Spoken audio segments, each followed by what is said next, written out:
patrimoine ont lieu ce week-end. C'est l'occasion de visiter des dizaines de sites touristiques, insolites ou même industriels. C'est le cas de l'entreprise Aresol, située sur la commune du Flé, une fabrique de pièces en terre cuite, labellisée entreprise du patrimoine vivant.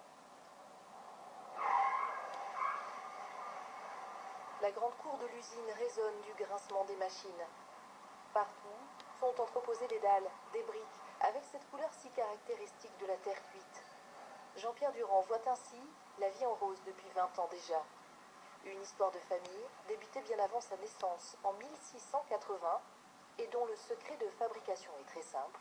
Une bonne terre de la région qu'il faut choisir pour sa couleur. Ici c'est une terre qui va cuire au rouge.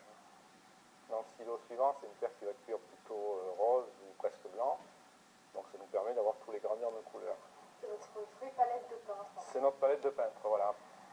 Quand l'argile se transforme en un parfait dallage, prêt pour le séchage et la cuisson, il y a comme un peu de magie dans l'air.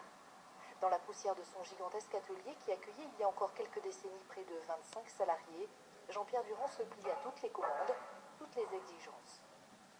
Quand il faut reconstituer un dallage d'un vieux château ou pour un site un peu particulier, on fait des moulages sur place et après on peut reproduire le carreau et on s'adapte exactement à ce que demande l'architecte de bâtiment de France ou le client éventuellement.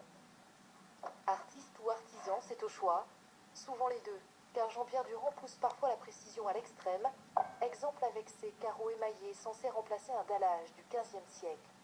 Il faut que le carrelage que nous allons refaire ressemble exactement au carreau d'origine, comme s'il avait été usé. Vous voyez, celui-là ne brille pas, l'émail est parti, parce que celui-là va être devant les portes, là où les habitants du château passaient.